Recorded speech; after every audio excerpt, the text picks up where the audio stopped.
Hey guys, welcome to another episode of Best Picture Challenge, Oscars 2017. This time, I'm going to be talking about Manchester by the Sea, which I just saw this morning. It's so fresh, and the hurt is so real. So this film is about a man who has to return home after his brother dies. He's got to go home and take care of all the funeral arrangements. He's got to look after his nephew. But it's not that simple. There is another layer here. He's not going home and everybody's like, hey, we missed you, where have you been? No. He's going home and he has to confront this dark past, but I don't want to give it away yet. So before I really start talking about this film, I just want to let you guys know, if you haven't seen this yet, and you plan on seeing it, which I think you should, you need to emotionally prepare yourself. I'm not kidding. It may sound silly, but I am not kidding. I knew going into this movie that it was going to be sad because everybody was like, oh my god, that movie's so sad. But I hadn't seen the trailer, so I didn't know exactly what to expect. You know, I saw when Affleck hosted SNL and he was like, oh yeah, I was in this like crushingly depressing film, and I was like, oh, that's so funny.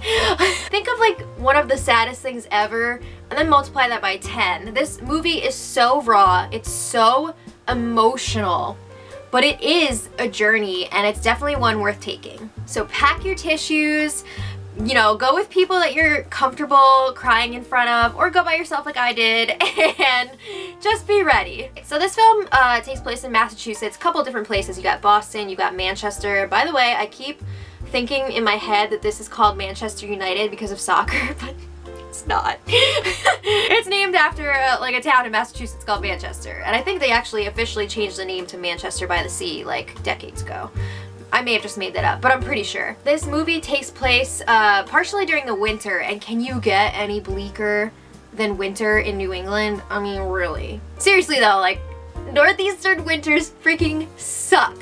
So this film was written and directed by Kenneth Lonergan, and he also makes a little cameo in the film. I don't know if you guys caught it, if you've already seen it, but I was like, wait a second, that's the director. What up, dude? But he also wrote The Gangs of New York, which was amazing. I didn't know that until after I saw this and I was kind of like just browsing his IMDb page. This is a fun little fact.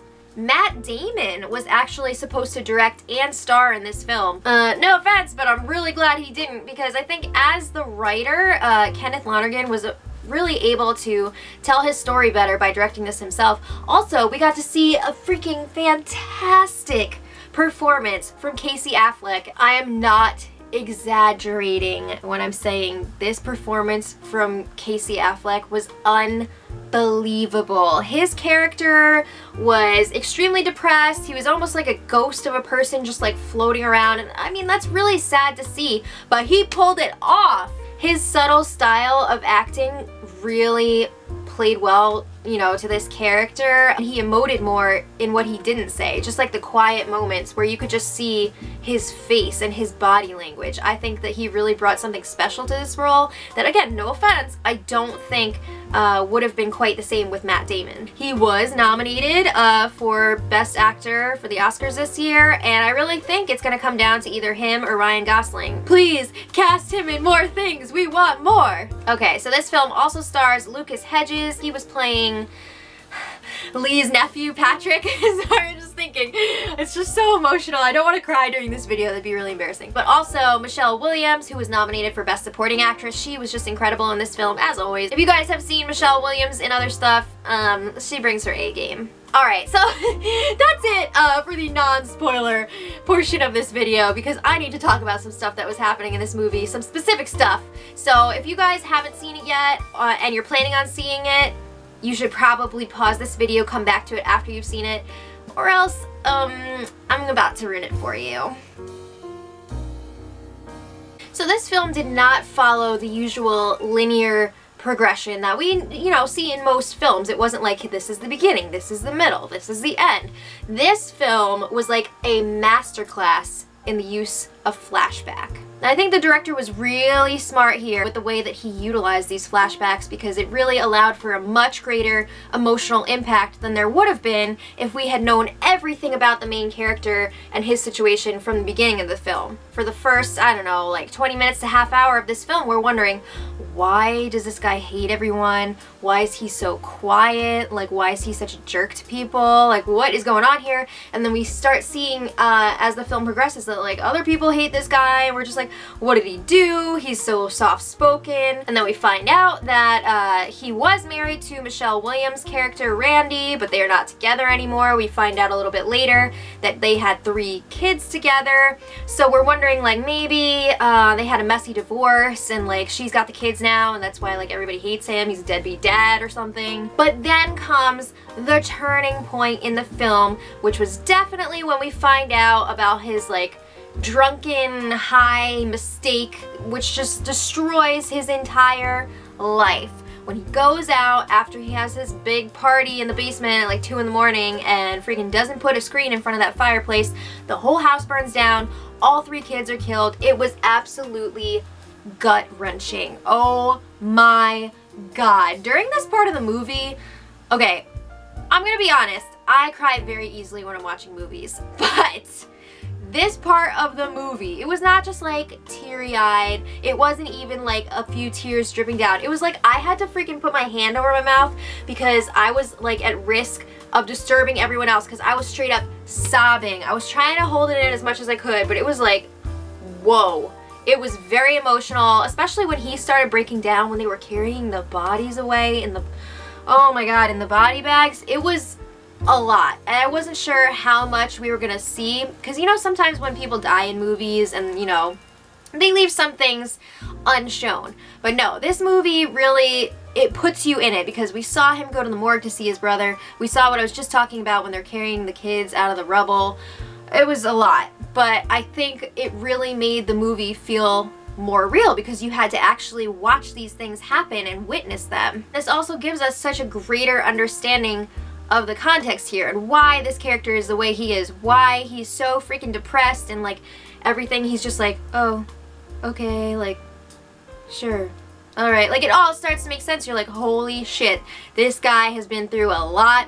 You feel bad for him because he really does seem like, you know, he loved his family, and it's just awful the way that it turned out. The fire scene is also kind of like interwoven with the real-time scene where we see the lawyer reading the brother's will, and Lee finds out that he's supposed to be the nephew's guardian, and he's just like, whoa, no, like why am I gonna be the guardian? I can't do this, like it's too much. And you know, when we first find out that he's gonna be, or he's supposed to be the guardian, we're like, dude, you're not gonna like do this for your brother and for his son? And then we see like what happened, and we're just like, oh shit, like it makes sense now. We really start to understand why he would be so apprehensive about taking on this huge responsibility. But we do still see like he wants to help the nephew. I mean, first of all, he doesn't want to just let him go and live with the alcoholic mother. You know, that could be an easy way out for him, but he's just like, I can't do that to this kid. That would be insane. One of my favorite parts was when he really took a stand against the nephew, who was like trying to have one of 2 girlfriends come over, and he was just like, no, you're not having her stay over. And the kid's like, why? And he's like, because I don't like her. Yes! That freaking nephew, oh my god, I was so annoyed at him at times because he was giving Casey a hard time. And also, like, why do you think it's okay for you to have 2 girlfriends?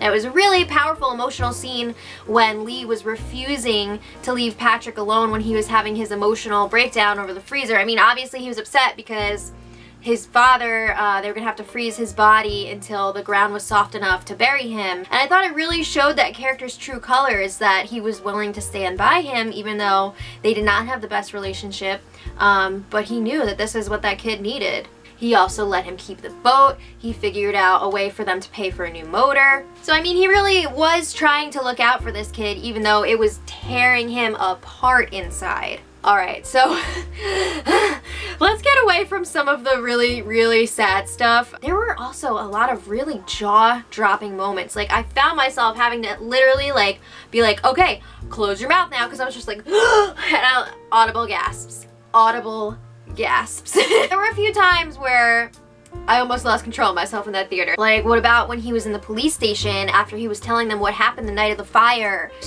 First of all, I was messed during that scene. But then when the police let him go and he is so guilt-ridden that he tries to grab, or he successfully grabs that cop's gun and he tries to kill himself.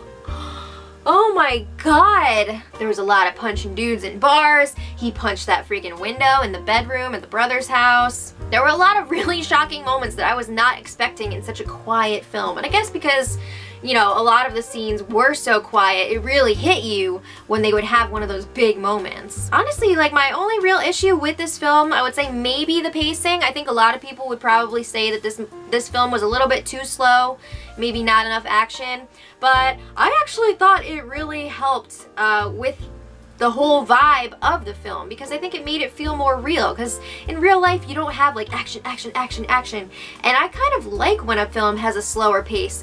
It just feels more genuine to me. It also made me feel almost like I was a distant member of this family watching this whole thing play out, because you really do feel like you're in it in the moment. Or maybe you're like some angry person living in that town and you're like, get this guy out of here, he's a disaster. And again, I could see maybe some people will feel like the beginning is a little bit too slow until those flashbacks start and you start learning more about the character, understand where he's coming from. But again, I think it really does serve the film to have those flashbacks start a little bit later in the film, because it gives more of an emotional impact. I think it really would have hurt the story if we had found out everything in the beginning. Alright, so then we come to the ending of the film. He does not stay in Manchester with the nephew. He's going back to Boston. The nephew's staying there. He's, you know, being adopted by that friend.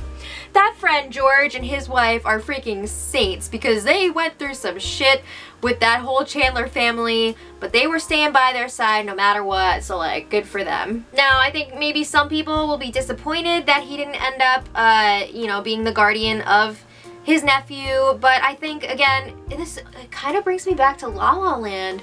I'm not going to give spoilers for that, but the ending of La La Land is very realistic, and I think the ending of this movie is also realistic. It was just too much for the character Lee to take this on at that time. But I want to know what you guys thought. Do you think that he should have, you know, remained the guardian of the nephew? Let me know in the comments. I can tell I am really emotionally invested in this fictional character, because at the end of the film I was just like, damn, I really hope that Casey Affleck's character goes to therapy, he gets his life together, and he realizes that he's still got a lot of life left to live. There's still time to conquer your demons, man.